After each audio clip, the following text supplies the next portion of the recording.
Welcome. We have learned about the activators, which are of the three types: true activator, chromatin remodeling complexes, which are also called as the antidepressors, architecture proteins. Now, the true activators are the activators which are going to bound with the DNA, that is to the gene to be expressed.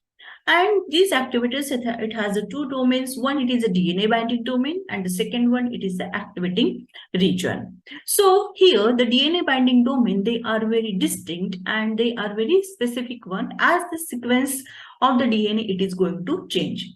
As the name suggests, DNA binding domain, these domain or these motifs, they are involved into the binding to the DNA, and as the DNA it is going to change, the gene it is going to change, the sequence it is going to change, the DNA motif or the DNA domains, they are also going to vary from the activator to the activator. So today's topic, it is the DNA binding domain. The DNA binding domain, it is of the four types. Okay. First one, it is a zinc finger. Second, it is a leucine zipper. Next one, it is the Helix Loop Helix. And next, it is the Helix Turn Helix. First, going towards the zinc finger. The zinc finger, it is also of the two types, cysteine 2, histidine 2, and cysteine 2, cysteine 2. First, going towards the first zinc finger, and it is the cysteine 2, histidine 2, which is first identified into the transcription factor, and that transcription factor, it is a TF3A. And here, when you look at the structure, okay, when you look at the structure of the zinc finger, here it is a loop, okay, and that loop, it is held with each other with the help of the zinc. And when you look at the structure, it look like a finger, okay, it look like a finger, and these loops, okay, these loops, they are held together with the help of the zinc, so it is called as a zinc finger. Okay, the motif consisting of the zinc, but that motif look like a finger, so it is called as the zinc finger. Now, when you look at the cysteine 2, histidine 2 type of a zinc finger, the constant sequence which is present, it is consisting of the cysteine X2 to 4. That is, X, it is what? It is any amino acid. Then there is a cysteine, then there is a X3, X, that is any amino acid in a 3 number, phenylalanine, then there is X5, leucine, X2, histidine, X3, and histidine. Okay. So the loop, it is of about the 23 amino acids which are held together with the help of whom? With the help of the zinc. Now, why it is a cysteine 2, histidine 2? Now look at this structure. Okay. When you look at this structure, what you find here, it is the alpha helix. At the C terminal, who is there? At the C terminal, who is there? There is the alpha helix. At the N terminal, there are the beta pleated sheets. Okay. The beta sheets which are anti-parallel. Okay, what you observe here, they are the anti-parallel.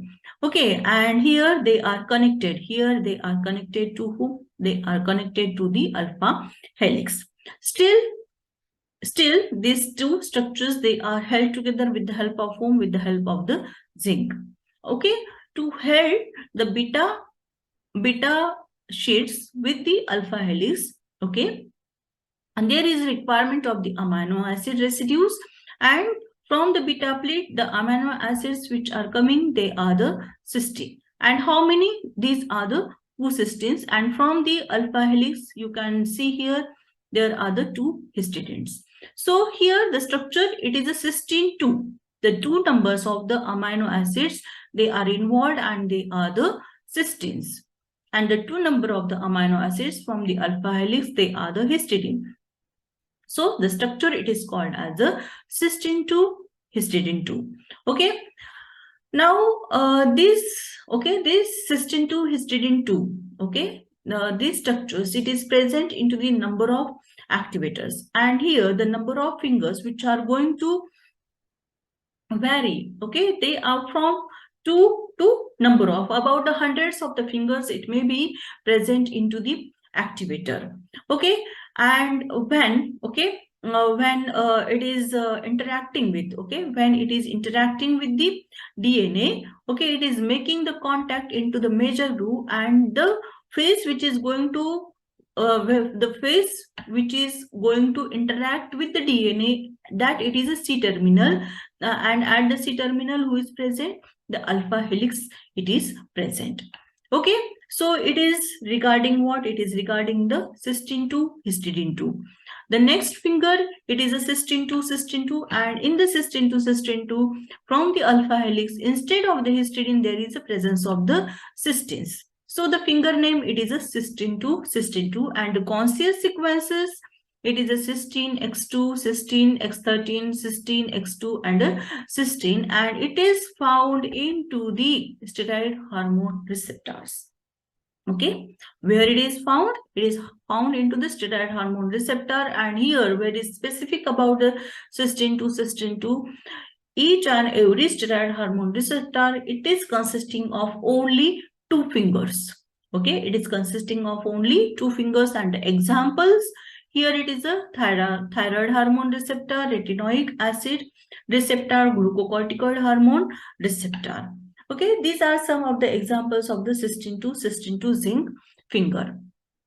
Okay, this it is a structure of what? This is the structure of the cysteine 2 zinc finger here. Now next, going towards the leucine zipper. Leucine zipper, it is the amphipathic alpha helix. And here the examples, they are the June, FOSS, and the AP1. Now here look at this structure. Now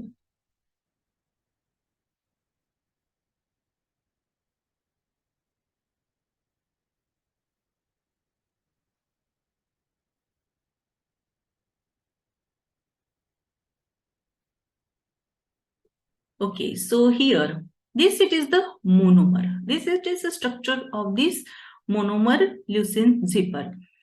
It is going to work when it is in a dimeric form, and a dimeric form, it may be the homodimer or it may be a heterodimer. Now here this one, okay, this one it will be called as the stem, and this it is the arm. The basic structure, it is the arm, and this hydrophobic region, it is the stem. And here you can see here, it is the helix, and it is a coiled type of the helix. Okay, the structure, it is a coil, and here after every 7th position there is presence of the leucine, this green one. Okay, this green one, these are the leucine, and you know that the leucine, it is a hydrophobic amino acid, and the amount of the leucine, it is abundant into the structure, so it is giving the hydrophobic nature to this stem. So the one part, it is the hydrophobic, and the second part, that is the arm, it is a basic, so it is called as the amphipathic alpha helix. Okay, and here it is shown the dimer. Okay, it is a subunit 1, it is a subunit 2, it may be homodimer or it may be a heterodimer, and here this basic region, okay, this it is the basic region, these arms, they are of the basic region, so it is called as an basic zip. Okay, and here the two monomers, okay, two subunits, they are interacting with each other with the help of these leucines, that is, there are the hydrophobic interactions. So at the stem there are the hydrophobic interactions, and this stem, it is going to hold the two subunits together. And here these arms, now they are going to interact with the whom? They are going to interact with the DNA. As you know that DNA, it is a negatively charged, arms, it is a positively charged, there will be the ionic interactions. So the activator, it is going to interact with the DNA with the help of this leucine zipper, and the interaction, it is a ionic interaction or the electrostatic interaction. Okay, have you got up to this? Now here, how the leucine zipper, it is going to bind with the DNA. Whenever it is the binding of the DNA binding domain, though it is a zinc finger or it is a leucine zipper, the sequence where it is binding, that sequence, it is a palindromic sequence. Now, when you look at this leucine zipper, okay, when you look at this leucine zipper, it is like a pincher. Like a pincher, it is going to hold the DNA. So, okay, so here it is the DNA, and it is going to hold the DNA like this pincher. Now these are the two strands, okay? These are the two strands of the DNA. This one, it is the first strand, and this, it is the second strand. Now here you can see that, okay, one of the subunit, it is interacting with the one DNA, and the second, it is going to interact with the second DNA. It is going to interact in this way. Okay, on one face, one arm, it is going to interact. On the another face, that is the another face of the DNA, the second arm, it is going to interact. That is, the two strands of the DNA, they are involved into the interaction with the leucine zipper. So here the sequence which is going to be present, it is a palindromic sequences, because the interaction, it is on both sides of the DNA, that is to both of the strands, it is involved into the interaction. So the sequence which is present into the DNA, it should be a palindromic sequence. Now why it is called as a zipper? Okay, when these two subunits, they are going to interact with each other like a zip, okay, like a zip, they are going to, okay, like a zip, they are going to interact with each other. Like we pull the zip and it is going to close. So when the two monomers, they are coming together, they are going to bound to each other and they are closing each other like a zip. So it is called as a leucine zipper. And here the interaction, it is with the leucines. So it is a leucine zipper. Okay, have you got this point about the leucine zipper? Okay, can we go further? Yes. Next, it is a helix loop helix. It is also the amphipathic motif. Now tell me, what do you mean by the amphipathic? Okay, there is the stem, there is the arm. The stem, it is hydrophobic, and the arm, it is a, yes, it is has the basic nature. So the motif or the domain, it will be called as the amphipathic. And the examples here, it is a MyoD, E12, E47, ACS. And here the loops, okay, the connecting loops, they are varying about the 12 to 28 amino acids. Okay, and again, it is also going to form the dimer. The dimers, it may be a homodimer, it may be a heterodimers, and a helix loop helix structures, they are going to present into the activators as well as into the repressors. Now here, the basic helix loop helix, which is actually present into the activators, because here it is the arm. Okay, this, it is the arm, and arm, it is has the basic structure, and the stem, it has the hydrophobic nature. Here the it is a helix loop helix. Now look at here, it is the helix, okay, and here it is a loop, again it is a helix. So the structure, it is called as the helix loop helix.